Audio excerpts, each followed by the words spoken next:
kebetulan korbannya saya gitu. Hmm. Jadi pada malam itu dengan kondisi hujan di tengah lapangan itu, dia lagi main pisau gitu ya, pisau kena leher gitu.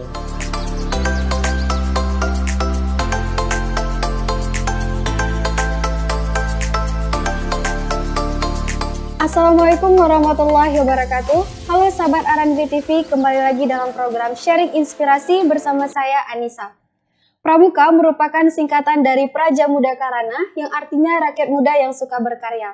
Nah, oleh karena itu hari ini telah berhadir bersama kita Muhammad Hafzan selaku pemangku adat Pramuka UIN Araniri Banda Aceh.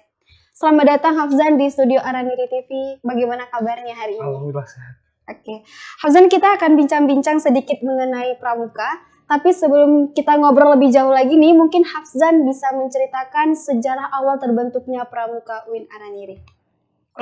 Baik, terima kasih.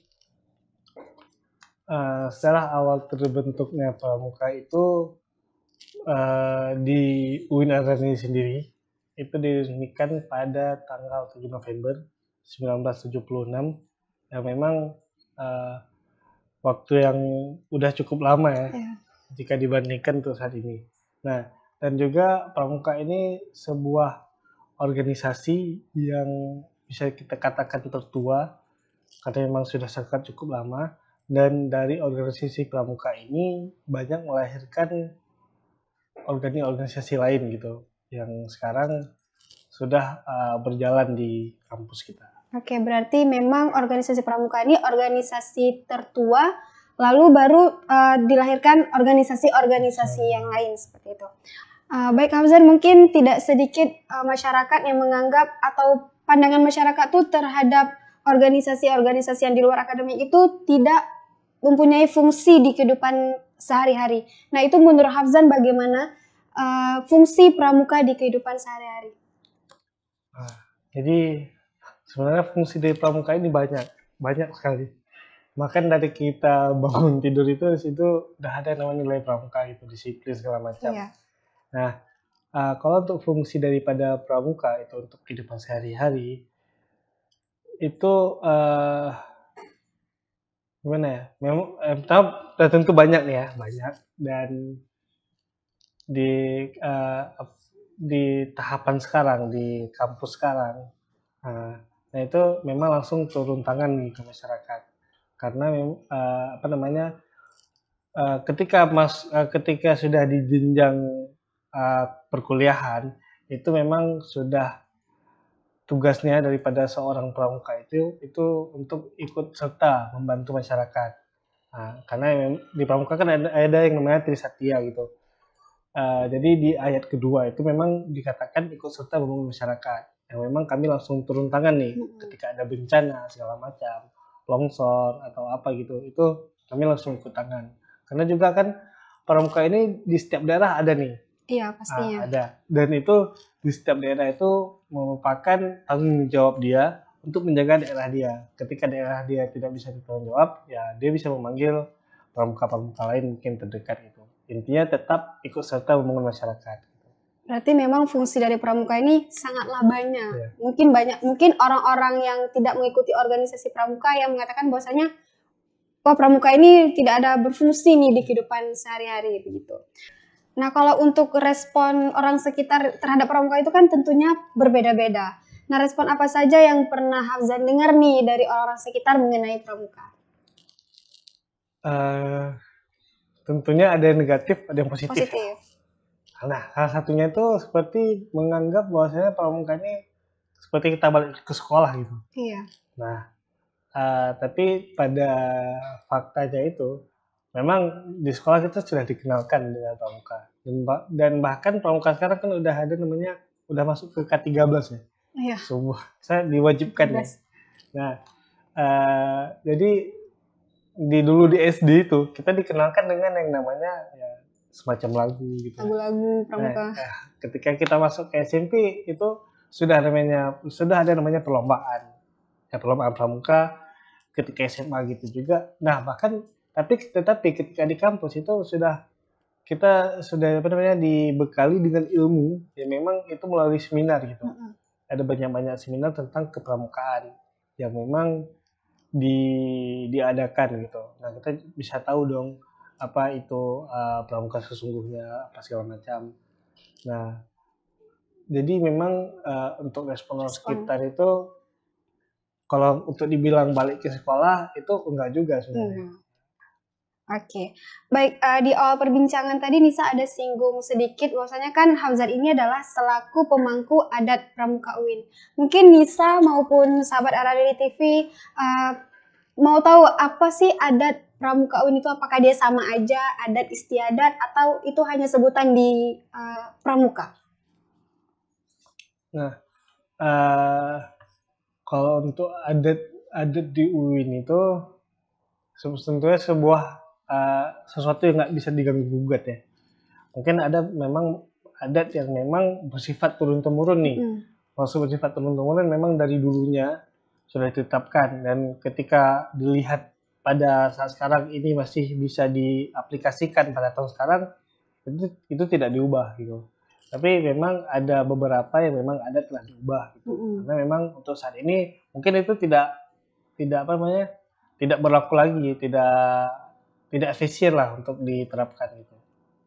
Nah, mungkin salah satu yang memang apa namanya, yang dari dulu ya sampai sekarang itu masih terjaga itu adat yang memang dari Pramuka UIN ini tidak ada yang namanya tamu spesial gitu.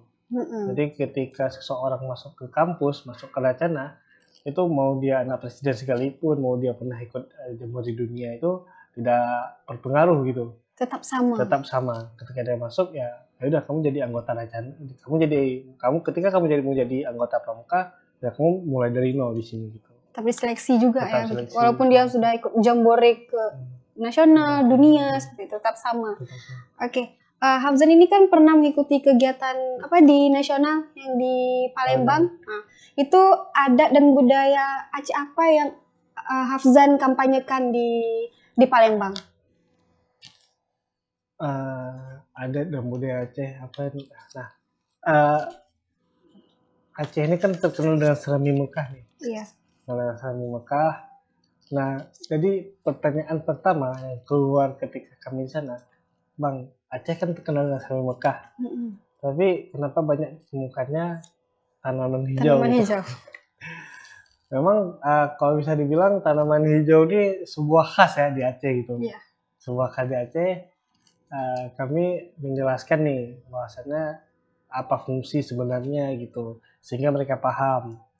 Nah, untuk adatnya itu karena memang Nisrani Mekah, itu kami yang pertama itu sangat untuk pakaian ya, segi pakaian, tata bicara, kontak fisik antara putra putri ya, itu sangat kami perhatikan di sana. Karena memang ketika kami ke daerah orang, di situ orang menilai kita gimana. Iya. Nah, itu sangat kami jaga nih nama Aceh. Nah, juga Aceh ini karena terkenal dengan sifat pemuda jamenya, nah itu juga kami terapkan di sana. Bahkan ketika kemarin itu ada satu kontingen itu pas KKN Serumpun, itu kan ada pergi ke sini tuh dari Bangka Belitung kalau nggak salah. Itu langsung kami sambut gitu. Memang pemuda jamnya itu sangat kami inikan. Nah, juga karena memang Aceh ini juga mungkin salah satu penghasil terbesar kopi ya. Maksudnya kopi Aceh ini kan khas nih. Iya, khas. Khas. Kami juga memperkenalkan kopi Aceh di sana. Gimana sih rasanya, kok bisa seenak ini gitu. Dan memang banyak yang mengakui bahwasannya kopi Aceh ini memang enak. Enak gitu ya kan. Berarti itu dibawa tuh ke sana. Iya, kopinya. Oke. Nah, mungkin dari Nisa sendiri dan sahabat Aradeli TV mau dengar pengalaman dari Hafzan, dari kapan bergabung di Pramuka, apakah dari SD, SMP, SMA? Mungkin bisa diceritakan sedikit. Awal bergabung Pramuka itu dari kelas SD ya, dari kelas 5 SD. Itu karena memang ingin berkemah di luar. Nah, kelas 5 SD, kelas 6 itu bahkan juga pernah bergabung di Pramuka Unsyah, karena memang pada saat itu Pramuka Unsyah masih terbuka untuk umum. Nah, jadi setelah bergabung terus masuk sekolah SMP ya, SMP, karena dulu SMP karena memang SMP-nya asrama, itu jadi setiap minggunya itu ada Kegiatan. ekstrakurikuler khusus, emang diwajibkan itu pramuka. Pramuka. Nah, jadi ketika kelas 1 SMP itu vakum karena memang banyak organisasi lain yang mungkin lebih tergiur untuk diikuti. Nah, tetapi ketika kelas 2 SMP itu balik lagi ke pramuka. Nah, karena memang dari segi pramuka ini banyak kegiatan yang memang di luar gitu, dibawa keluar. Iya. Pengen dong. Gitu. Jalan-jalan. Jalan-jalan dong. Nah, terus masuk lagi nih ke pramuka kelas 2, kelas 3, kelas 1 SMA, sampai kelas 3 SMA gitu. Nah, ketika masuk kampus itu baru kenal dengan yang namanya pramuka UIN. Karena memang dari sekolah dulu itu ada beberapa guru yang memang alumni pramuka UIN gitu. Oh iya. Nah, jadi memang di pramuka UIN ini juga banyak kegiatan seperti ekspedisi alam rimba yang memang 5 hari itu di dalam hutan dengan persiapan yang sudah dimatangkan, itu survival, dan memang banyak kegiatan lain kayak seperti PWPTK segala macam gitu. Jadi ke pramuka itu seru lah ya. Seru. Apalagi pengalaman Hafzah ini kan udah dari SD, SMP sampai ke tahap kuliah nih. Mungkin pasti ada salah satu pengalaman yang paling berkesan ketika Hafzan ikut kegiatan pramuka. Pengalaman paling berkesan itu ketika kelas 2 SMP atau 2 SMP, 1 SMA, 2 SMA saya lupa. Itu di Aceh Jaya, sebuah kegiatan Sakawira Kartika yang memang itu acara TNI Angkatan Darat ya. Itu Kodam. Saya lupa temanya. Misalnya dalam rangka apa nih, saya lupa. Nah, jadi itu kan se-Aceh hari itu, se-Aceh. Nah, jadi ketika pada malam itu dengan kondisi hujan, nah itu pensi. Kami dadakan pensinya. Kami nggak tahu mau tampilin apa. Jadi ya seadanya lah. Nah, akhirnya terpilih debus yang kami tampilin. Jadi kebetulan korbannya saya gitu. Jadi pada malam itu dengan kondisi hujan di tengah lapangan gitu, dia lagi main pisau gitu ya, kena leher gitu, memang panjangnya ada panjang lah pokoknya, panjang, dan memang langsung keluar darah. Langsung berdarah. Dari situ saya langsung lari dan langsung cepat ditangani medis gitulah. Itu pentas seninya masih berlanjut? Itu karena kebetulan pas kena itu udah habis tuh, memang udah waktunya habis gitu. Berarti nyawa lah ya taruhannya pas itu paling berkesan berarti. Ikut kegiatan pramuka selama SD ya? SMP? SMA. Oke. Baik Afzan, di sini mungkin ada sahabat Araniri yang mau bergabung di pramuka UIN. Itu bagaimana sih prosedur pendaftarannya, tahapan-tahapan untuk menjadi seorang anggota pramuka? Jadi tentunya di pramuka UIN sendiri itu ada namanya open recruitment ya. Open recruitment yang memang dari open recruitment ini sampailah ke tahapan wawancara. Nah, di wawancara ini setelah dia lulus seleksi wawancara, dia masuk ke orientasi dasar pandega. Itu biasanya acaranya 5 hari. Itu memang di situ itu tahap pertama nih. Tahap pertama dia akan bergabung ke pramuka UIN. Nah, jadi ketika setelah dia lulus ikut seleksi, itu belum menjadi anggota, itu masih tamu kalau di pramuka UIN. Nah, setelah ikut orientasi itu ada yang namanya ekspedisi alam rimba. Nah, ekspedisi alam rimba ini memang kita diwajibkan itu fisik ya, fisik yang kuat itu diwajibkan. Kita juga ada latihan. Biasanya latihannya itu 3 bulan sebelum ekspedisi itu udah latihan full rutin. Nah, dari situ karena memang ekspedisi ini bersifat gimana ya, ketika di orientasi dasar pandega ini bersifat materi, maka di ekspedisi ini bersifat lapangan gitu. Jadi mengaplikasikannya di ekspedisi ya. Nah, itu memang 5 hari itu dengan carry 60 liter full untuk untuk bertahan hidup selama 5 hari. Itu memang jalan kaki dari dermaga pertama itu kami turun di, kalau ada kawan-kawan yang nonton nanti dari Pulau Aceh itu pasti tahu, itu kami turun di Lampuyang. Lampuyang itu kami jalan kaki ke mercusuar. Berarti itu full selama kegiatan 5 hari jalan kaki terus panitia sama peserta sama? Sama. Nggak ada perbedaan, mungkin panitianya nanti naik motor atau apa gitu, enggak? Itu apa namanya, dan itu konsekuensinya dari pada itu kalau memang ada kawannya yang mungkin ada yang nggak sanggup nanti atau memang semuanya nggak sanggup nih, semua nggak sanggup, ya itu bakal waktunya bakal molor terus. Makan ada kemarin sampai jam 3 itu masih jalan tuh, jam 3 malam masih jalan. Karena memang jam 3 malam masih jalan karena memang kondisi yang tersebut. Makanya kami membuat kegiatan latihan rutin nih 3 bulan untuk mengurangi itu. Nah, setelah dari ekspedisi itu pelantikannya peresmian jadi anggota memang langsung di sana di mercusuar. Nah, dari situ itu udah resmi nih jadi anggota dan udah bisa mengikuti kegiatan pramuka lainnya gitu.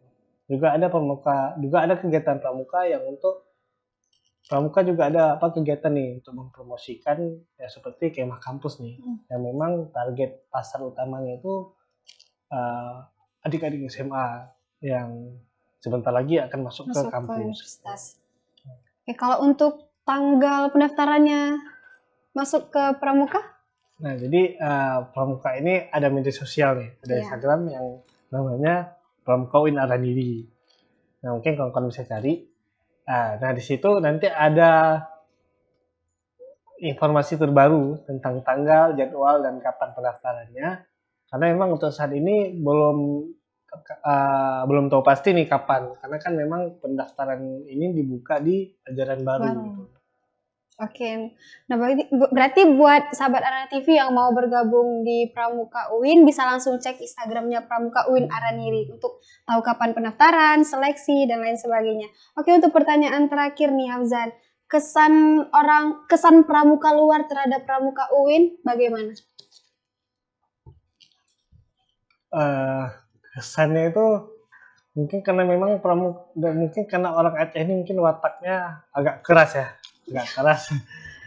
jadi mereka cuman menanyakan, mungkin lebih ke pertanyaan nih dari mereka. Contohnya apa wajib nih jilbab di Aceh nih? Kan karena gini, karena di Aceh apalagi kita kan juga kayak akan wisata gitu. Ini banyak bule-bule di sini, apakah wajib bagi mereka? Kami menjelaskan bahwasanya memang jilbab ini tidak diwajibkan untuk non-muslim gitu kan. Tetapi ya dengan syarat dia berpakaian rapi gitu, sopan gitu. Kami menjelaskan itu juga tentang tadi mungkin tuman hijau itu kami jelaskan sedetail mungkin. Dan untuk kesannya itu ya bahwasanya mereka masih menganggap Aceh ini masih sama seperti dulu ya, memang masih ketat Semi Mekahnya gitu, masih kental nih Semi Mekahnya. Makanya mereka sangat hati-hati ketika menanyakan itu. Iya, berarti kesan orang luar itu terhadap Pramuka UIN bagus lah, baik gitu ya. Iya, oke. Mungkin ini saja pertanyaannya, Hafzan. Makasih untuk sudah bersedia diwawancarai oleh kita. Oke, sahabat Araniri TV, cukup sekian perjumpaan kita pada pagi hari ini. Saya selaku host pamit undur diri. Mohon maaf apabila ada kesalahan. Wassalamualaikum warahmatullahi wabarakatuh.